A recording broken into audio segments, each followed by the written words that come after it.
വരികയില്ലെന്ന് കരുതി. എന്തുകൊണ്ട്?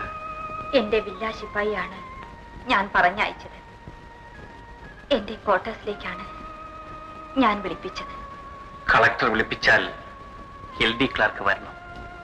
ഇവിടെ ഇപ്പോൾ കളക്ടറും ക്ലർക്കും ഒന്നുമില്ല. മാലതിയും ഓഫീസിൽ വെച്ച് ഞാൻ അപമര്യാദയായി പെരുമാറി. അപ്രതീക്ഷിതമായി അങ്ങയെ മുന്നിൽ കണ്ടപ്പോൾ ഞാൻ എന്നെ തന്നെ മറന്നുപോയി. ആ നിമിഷങ്ങളെ നേരിടുവാൻ എനിക്ക് കരുത്ത് കിട്ടിയില്ല. അങ്ങനെ അറിയാതെ പറഞ്ഞു പോയതാണ്. ക്ഷമിക്കണം. ഇത് പറയാനാണ് വിളിപ്പിച്ചത്. ഇനി എനിക്ക് പോകാം.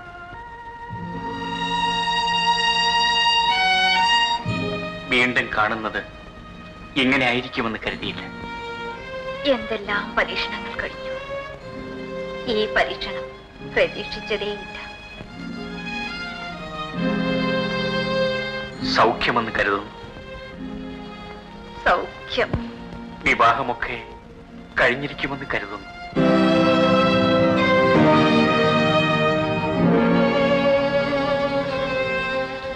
ഈ റെസ്റ്റ് വാച്ച്